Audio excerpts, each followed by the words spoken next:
They called it a discovery. I called it a tragedy that had been waiting in the dark. My name is Detective James Carver. By the way, if you're listening to this story in the middle of the night, or lying in a dark room, or somewhere on your way home, leave a comment telling me where you are and what time it is. Also, don't forget to subscribe to the channel, so every time I tell a new story, you'll be the first to hear it in the right place at the right time. It was February 25th, 1957. The kind of winter day when the cold didn't just sting your skin, it settled in your bones.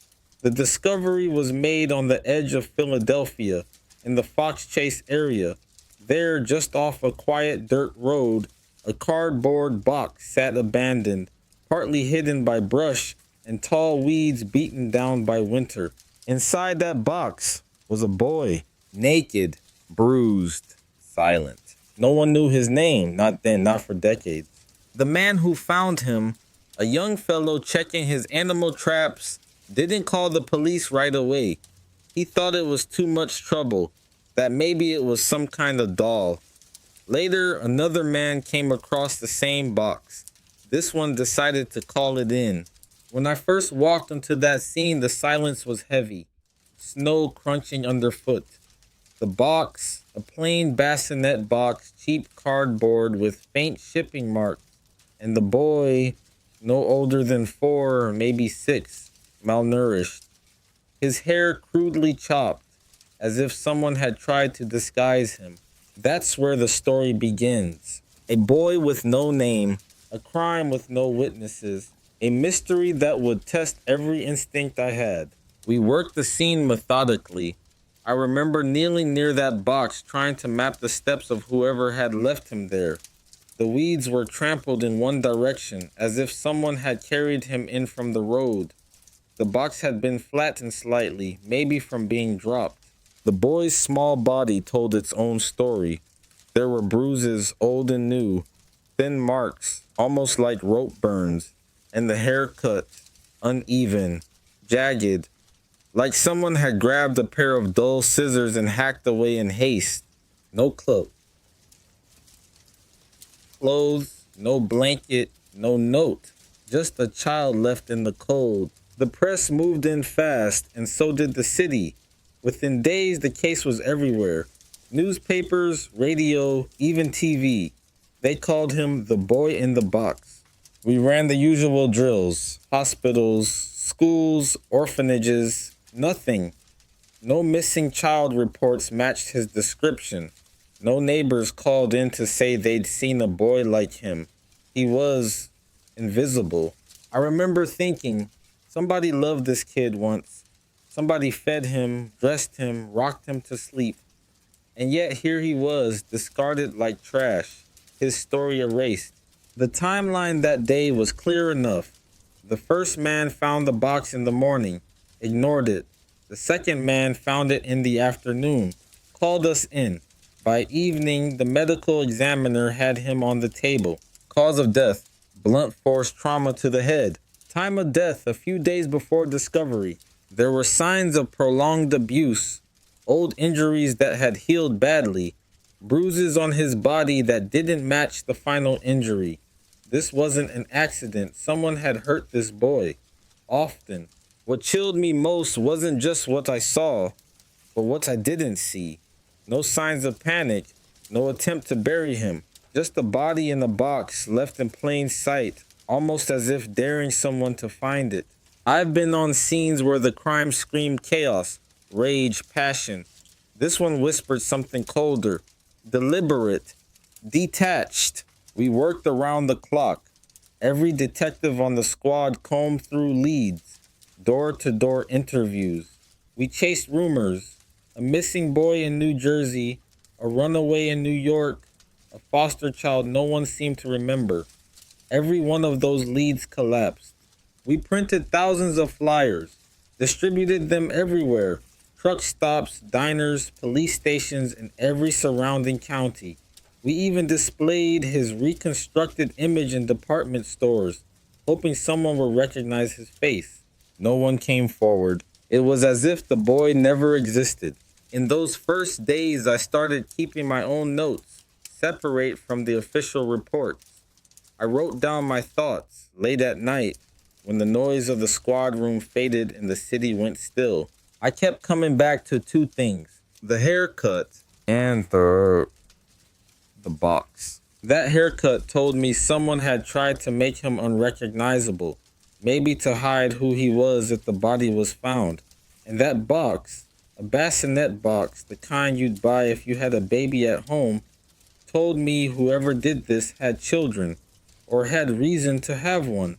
I thought someone out there is sitting at their kitchen table right now, pretending nothing happened. As the days turned into weeks, the city moved on. But for us, the case stayed sharp. I still see the faces of the people we interviewed, the tired mothers in small houses, the fathers who avoided our eyes, the neighbors who whispered theories but knew nothing.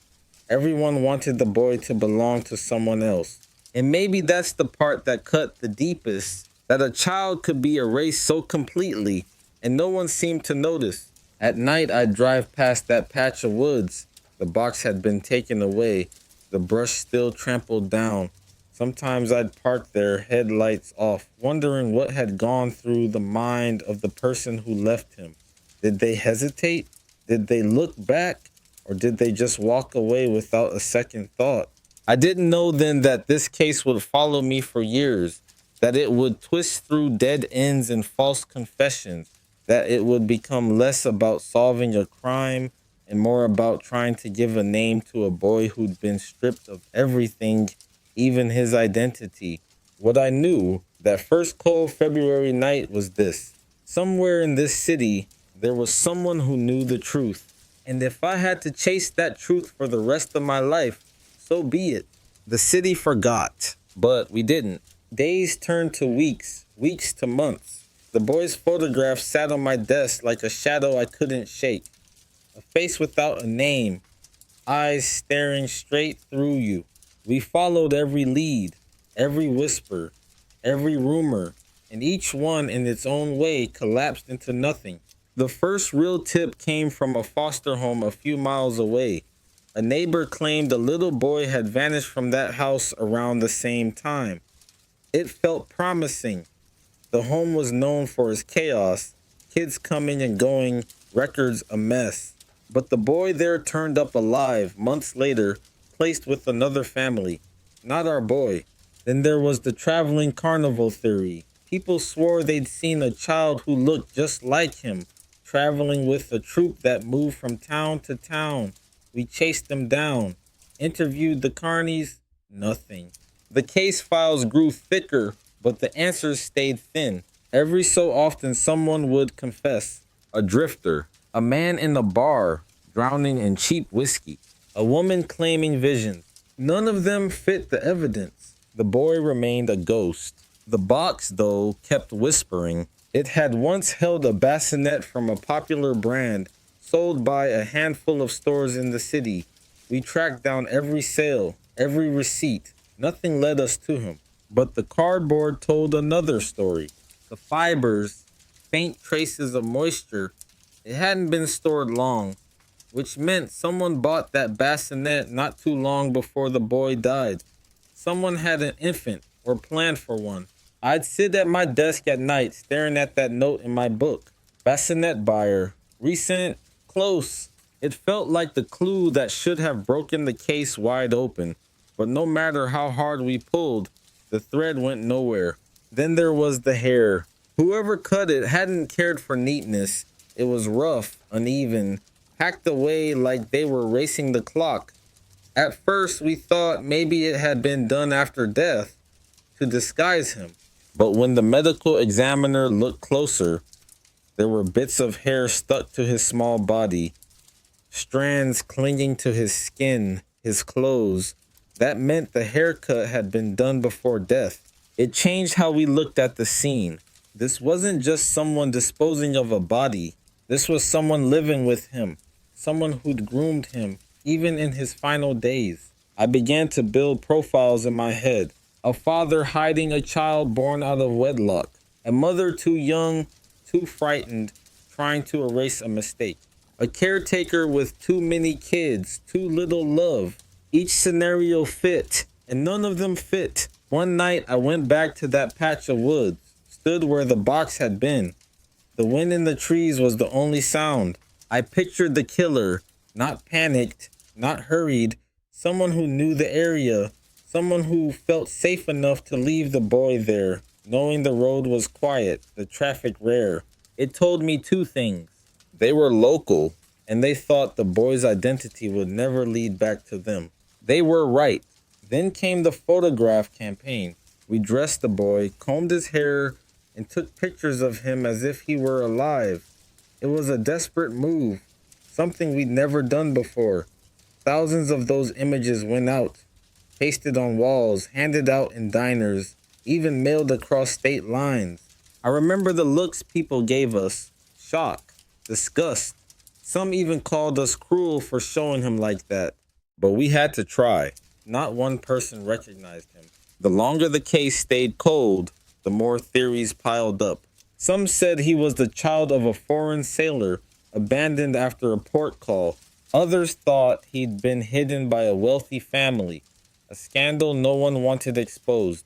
Then there were the wild ones, rumors of medical experiments, black markets, secret societies. We chased down what we could, all dead ends. Still, some evidence refused to let go of me. There were small scars on his ankle and groin, signs of a procedure, maybe an old hernia operation. It meant he'd been in a hospital at some point. We went to every hospital in the region, checked every record. Nothing. It was like chasing smoke. Years passed. New detectives came onto the case, bringing fresh eyes and new energy. I stayed close, always keeping a hand in, even after I retired. The file grew thicker. Tips kept coming in, long after the story had faded from the headlines. One tip came from a woman who claimed her parents had bought a boy, kept him locked in their basement, and killed him. It sounded like madness until she described details only we knew. We searched, dug, interviewed, but her story fell apart under pressure. Another lead pointed to a family known for neglect and violence. There were whispers of a boy they'd beaten, starved. We looked. The timelines didn't match. Every time we thought we had him, the truth slipped away again. What never slipped away was the feeling that this boy, this nameless child, deserved someone to stand for him, someone to keep looking, even when the trail was colder than ice. Some nights I'd sit with the case file open in front of me, just reading through the old notes, looking for something I'd missed. One line from my earliest note stared back at me every time. Somebody loved this kid once. I held on to that. It was the only thread of humanity in a story otherwise stripped bare.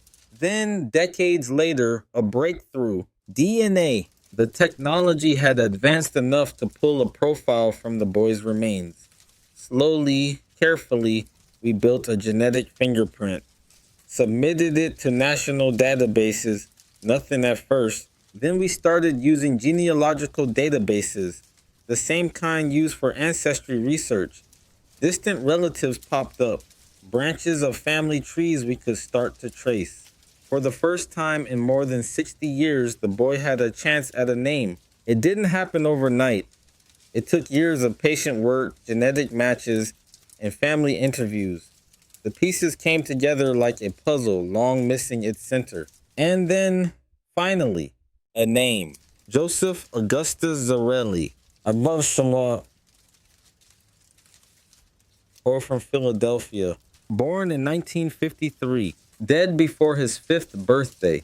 The ghost in the box finally had a name. But a name doesn't tell you everything.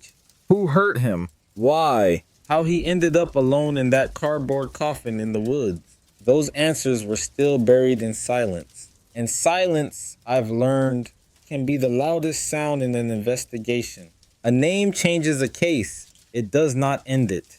Joseph Augustus Zarelli.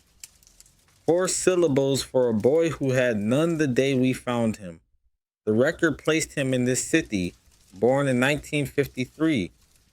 The science that found him was patient and quiet. like the best detectives I knew.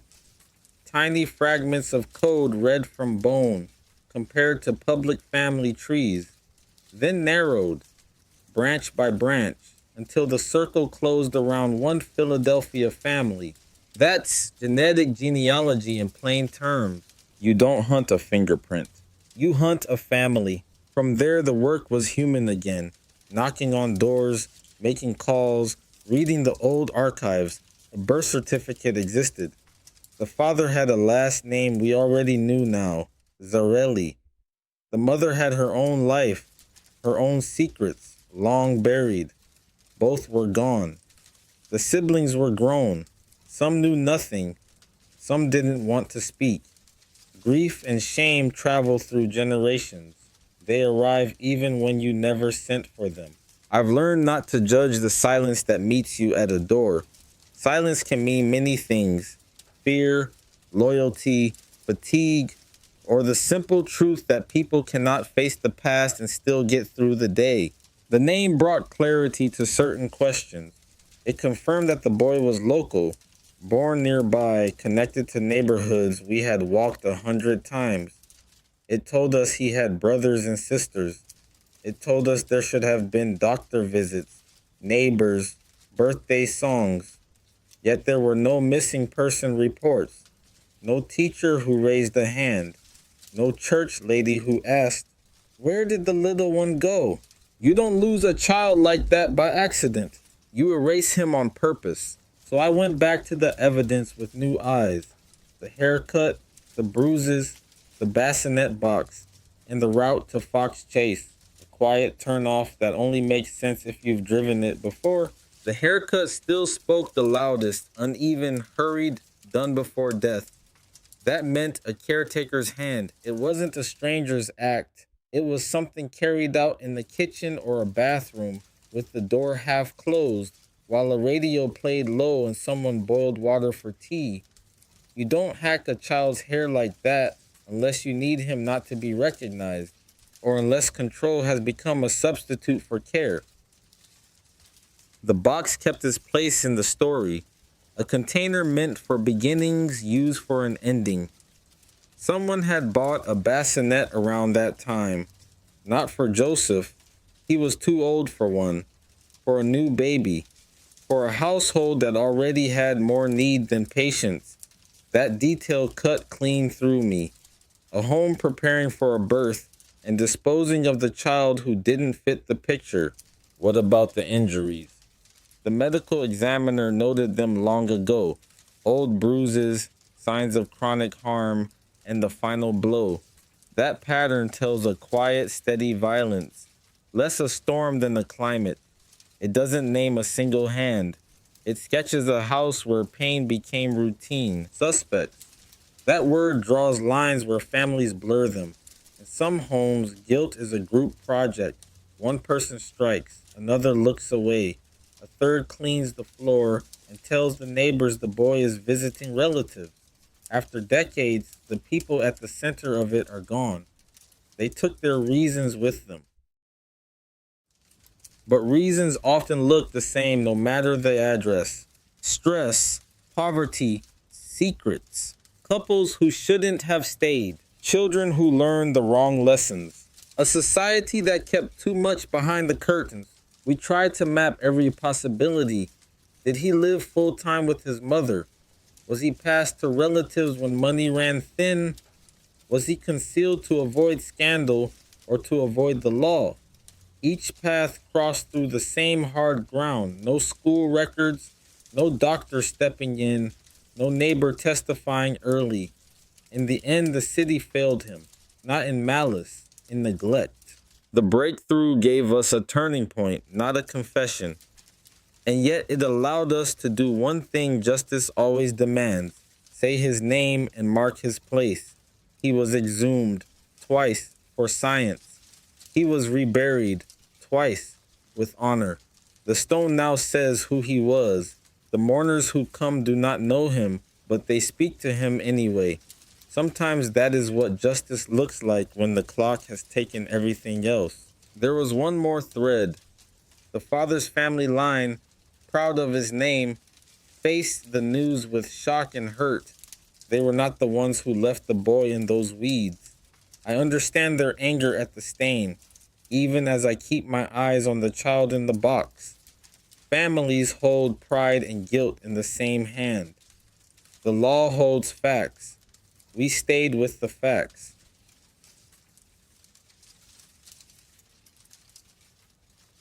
What then can I say with certainty? That Joseph lived, that he was harmed, that he died of a blow to the head, that his body was placed in a cardboard box and left in the place the offender understood, that those responsible were close enough to cut his hair and keep him from a school roll call. Beyond that, we are in the fog.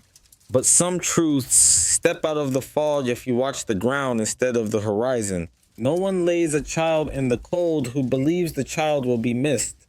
The act describes the household. The household describes the motive.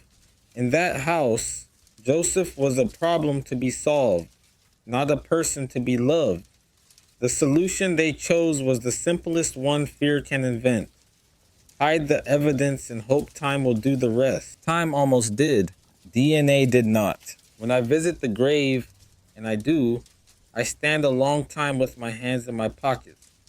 I've spent years wanting to close files, to name a killer, to feel the clean weight of a solved case. This one taught me another kind of ending, the kind where justice is a name returned, a dignity restored, a city told to remember. We still seek witnesses. We still study the tree, looking for a branch that will bear weight. Someone out there heard a story once, the wrong kind of family tale, told after 2 drinks at a holiday table. Someone remembers a sudden haircut, a missing child-sized coat, a drive at night to the edge of the city. If that someone is you, you can still call. Until then, the case stands like a winter field. Nothing moving, everything waiting. And I keep a question close, the way some men keep a photograph in their wallet. Did the people who hurt Joseph think the silence would absolve them, or did they simply not think at all? Either answer will not change the ground under our feet, but it might finally change the story we tell. When the case breaks the way this one did, the storyteller in me wants a clean arc. Discovery, pursuit, confession, sentence. Real life resists the template. Joseph's case bent in a different direction. It asked us to accept a partial victory and to carry what remains. Here is what remains. A city that once printed his face without a name now speaks it out loud. A grave that once sheltered a stranger now anchors a child to his family line. A community that once turned the page too quickly now returns, year after year, to a small stone and a memory. That matters. It does not erase the harm, but it interrupts the forgetting. And forgetting is the quietest form of injustice I know. Investigations teach habits. You learn to read absences, a missing report, a closed door, a voice that will not answer.